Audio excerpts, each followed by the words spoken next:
Hello, you're watching Sideline on MNB World, an interview program that invites various guests for a conversation on different important topics. And today in our studio we have CEO of FutureCoal Global Alliance, Mrs. Michelle Manook, and Executive Director of Mongolian Coal Association, Mr.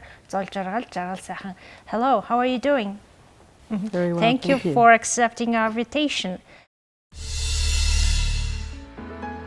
Michelle Manook has served as the Chief Executive of FutureCoal, formerly known as World Coal Association, since July 2019, bringing over 25 years of extensive experience in senior roles within the energy, oil and gas, and mining industries across developed and developing markets. Previously, she held the position of the Head of Strategy, Government and Communications for Europe, Asia and Africa at the multinational company Orica. Michelle's career includes notable non-executive director roles in the energy and healthcare sectors, along with early contributions to policy and public affairs for the government of Western Australia.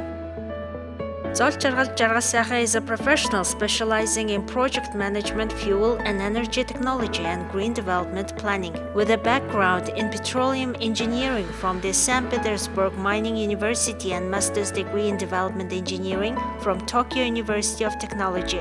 Mr. Zoljargal is currently working as the Executive Director of the Mongolian Coal Association. And let's start our interview talking about your current visit to Mongolia. Could you please share with our viewers what is the purpose of your visit and also introduce your organization? Yes, thank you. Well, firstly, it's good to be here. Thank you for having us. You're welcome. Excited to join the conversation. We are here really at the invitation of the Mongolian Coal Association, where there's recognition that we have work that's important in terms of our partnership and cooperation. FutureCoal Global Alliance very much works at the international level to support many of the national organizations in their work, where that can be focused quite domestically.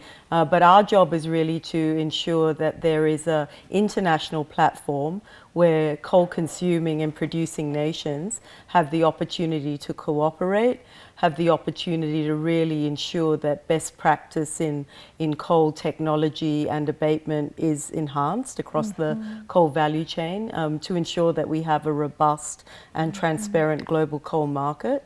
And these are, very key parts and key features of a well-functioning global coal value chain, which is quite interconnected no matter who your particular market is. So yeah, for our visit this trip, we are here to talk about FutureCoal now, which is a rebrand of an organization that was called the World Coal Association, that was around for 40 years or so. And we just rebranded last year in November 2023. And now we are here to communicate this with the key players in the coal industry here, and also to seek their participation on the global platform, which offers them much support and benefit in terms of some of their vision for the industry. Mongolian coal sector, it's very important to be part of this global initiative, because the economy, industry, everything is based on coal, but we are not only such country in this globe. There are other countries which have similar conditions, situation based on coal, and they face basically the same problems, environmental issues, financing, and this current global anti-coal trend, and how we have to survive, how we have to live with these conditions. So we are learning from each other, and also the Global Alliance makes big efforts to change this approach to coal, that coal can be used in more sustainable way. Since when the Mongolian Coal Association and the FutureCoal organization are partnering and collaborating in this field?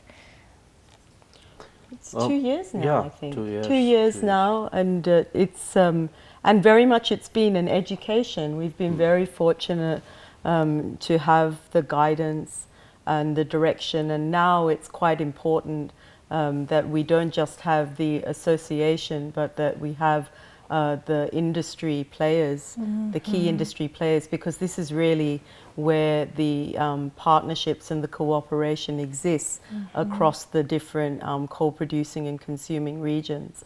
And we, as you know, as we've discussed already, we share this vision, and many nations, particularly in the emerging and developing markets, they have the same vision as, you know, here in Mongolia. They want to contribute both to the economic development of their country, but also become and be that responsible citizen from an environmental perspective. So there is much to share and cooperate on, and there's actually more shared objectives for these, you know, for these global commitments that we're all making, and we are always going to be stronger together. And this is very much something that we both recognize, that in particular for countries like Mongolia, to have the support of other nations who have a similar aspiration is very positive.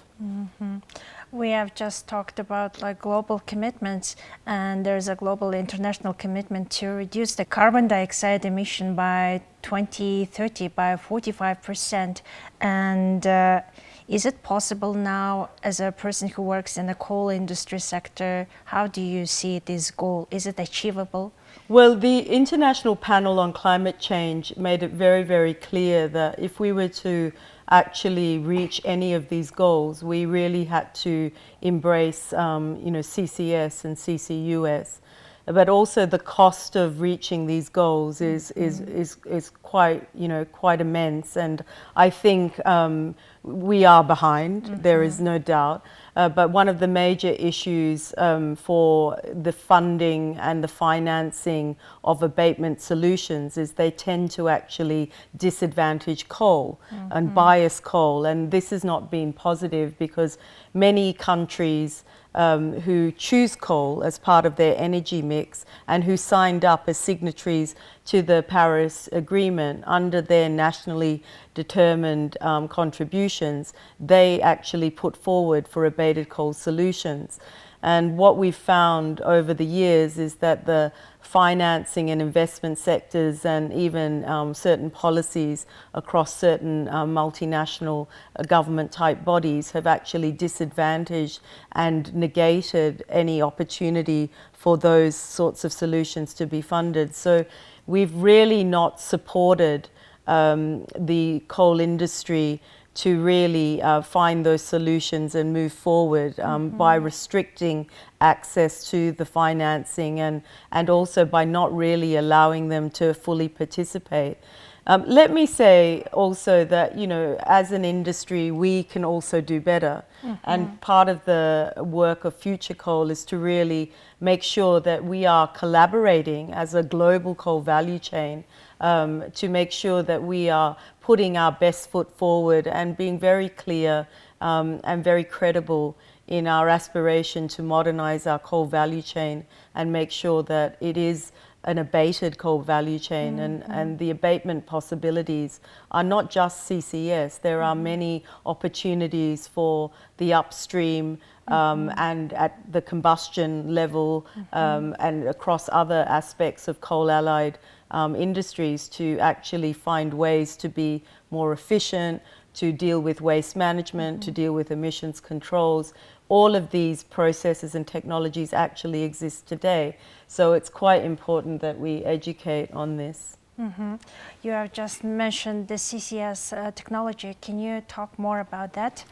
Yeah, I mean, technically the CCS technology allows coal power to be abated up to 99%, right? So it's a very important technology. We've seen over the years that many many are working on how they can actually reduce the capital costs of CCS.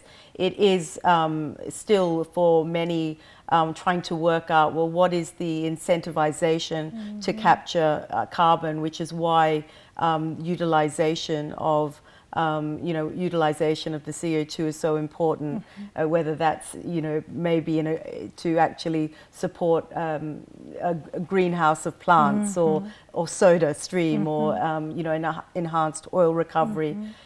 These are all important considerations when looking at not just constructing CCS, which is a very technical type of project, but also how do we make that meaningful and work through that. So look, I think there's certainly been more understanding and more momentum to try and get CCS projects up. Governments around the world are trying to work through that. I think it's still important. There are many other things that we can do on that pathway, particularly in coal power. That actually does need to happen for a lot of coal power before you can actually apply that final step. Technically speaking, whatever you burn, then you generate CO2, right? And this CO2 can be collected and sequestrated. In other words, underground. it can reduce the carbon dioxide emission without fully abandoning the fossil fuels, right? Right, and this is the carbon sequestration. Michelle mentioned about nationally determined contribution, and we have included this carbon sequestration as an option to Mongolian National Determined Contribution. Within that document, I was involved in part of industrial and mining chapter, and we actually covered all emissions from coal mining, coal transport, and coal mine methane, and also byproduct gases from oil recovery. And one of good option for carbon sequestration is using CO2 to extract crude oil. When you extract crude oil, you pump water normally to keep the pressure.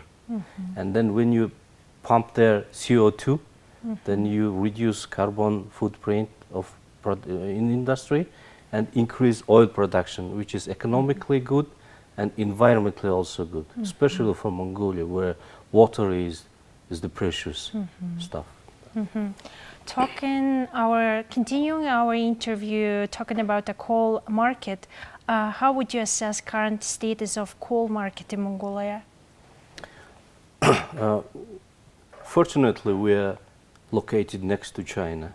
China is half of the world in terms of coal consumption and coal production and coal mining also. So the biggest market is next to us. That means we will always have market there. The key issue for Mongolia is improving infrastructure, how to deliver coal. And China uses 4.5 billion tons of coal annually, roughly speaking. This year it's going to be 4.7 maybe. And that means only 1% of change of their consumption equals to entire Mongolian production, 1 or 2%. So always there's a small fluctuation in the market demand, which is more than our production, so we have this market always, I believe. Currently, the world is facing many challenges, including conflicts and geopolitical issues. How do you see, how does those issues impact Mongolian coal export, and how does it impact Mongolian economy? Observing a trend of last 2 years, the global trend impacts, I cannot say positively, but increase Mongolian coal export. China imports more from Mongolia and Russia than from other sources. Before, they import a lot of coking coal from Australia, even from United States of America, from Africa, different countries. But most of coking coal is now supplied by Russia and Mongolia. I think this is somehow influenced by global geopolitical situation to be more secure about their supply sources, regional reliable neighbors. So in that sense, yes. And globally, last 2 years, the global consumption of coal consequently achieved historical highest amount, 8.3, and then last year I think 8.4 billion tons of coal. And this shows we are concerning about climate change, yes, but when there is something urgent that you have to be secure for your life, secure energy supply, then coal is increasing. Maybe you can. Well, definitely I would say that certainly since the pandemic and then of course the conflicts, but there's been a move to and a reminder of the importance of energy security and supply security.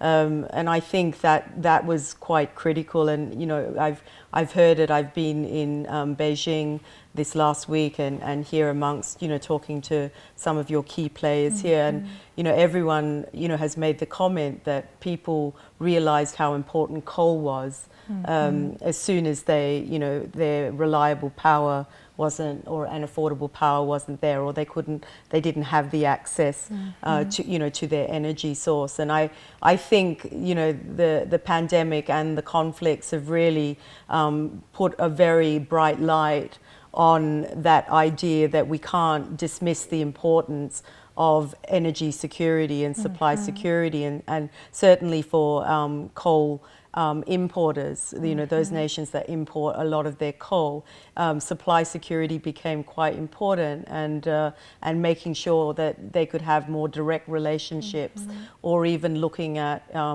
whether they wanted to be involved more vertically or more horizontally in terms of their coal businesses. So everybody started to think about these things from a coal industry business perspective, but from a government perspective, the importance of stabilizing your energy source, the importance of having that reliable baseload, you know, again, became just as important as, you know, reaching our environmental goals. And that's, you know, that's as it should be. We should have a balanced viewpoint on these two matters. And I think what, you know, from a perspective of geopolitics, certainly from my perspective, what I saw is that many more nations that shared, you know, in particular coal-based economies, and the two largest being India and China, were very and have been quite loud in their support of abatement technologies for coal, the importance of managing a balanced system, the importance of economic development, but equally the importance of good environmental stewardship. And so I think these things have, you know, brought some nations closer together in terms of realizing they have shared objectives, looking at ways in which they can support and fund each other by sharing risks, but also sharing opportunities, but all with the same vision that, you know, to be a sustainable coal global industry, to have a strong, robust and transparent market, we must work together with and support each other with the same aspiration. And very much this is the platform that FutureCoal is really there to leverage and support those nations with those aspirations. I see. Now let's talk about the cooperation between your two organizations, and what kind of future projects or programs are you planning to implement? Yeah, I mean, we are very much about, in the first instance, it really is our job to bring the key Mongolian players, industry players, both government and private, to the FutureCoal board table, so that they can actually articulate and design a key strategy that gives them the opportunity to access diverse funding opportunities or diverse cooperation type opportunities, technologies, all these things that, you know, that will really support the growth and development of the industry here and the supporting infrastructure. So we are really at the initial stages of really developing a program, you know, together. And in fact, we've just come from a conversation where we were really thinking about what, you know, what the nature of that cooperation could be that was supportive of not, you know, of everybody's ambition and aspiration. But very much at the heart of any cooperation for us is really to look at how we can modernize the coal value chain here in Mongolia, how we can apply best practice, how we can bring the abatement technologies that we know exist to help in the pre-combustion sector, in the combustion sector, and in the beyond combustion sector, which we believe will really enable what we call sustainable coal stewardship. So that is very much front of mind, and you know, we want to support those ambitions that already exist in many of the key industry players to really help them materialize that vision. Mongolia exports coking coal to generate cash, basically speaking, but we have really huge unused potential of various coal types: brown coal, steam coal, and those things, not only government of Mongolia has some strategy, but the major companies also have their own plans to produce some final product like this, plastics, for example, from coal or liquid gas fuel, and then could export to other countries, not only Chinese market. This is the target of government and major companies.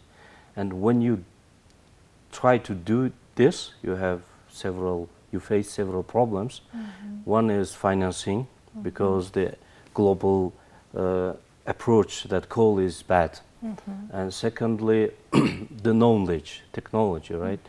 And we believe taking active participation in global FutureCoal Alliance will open this door to us. And the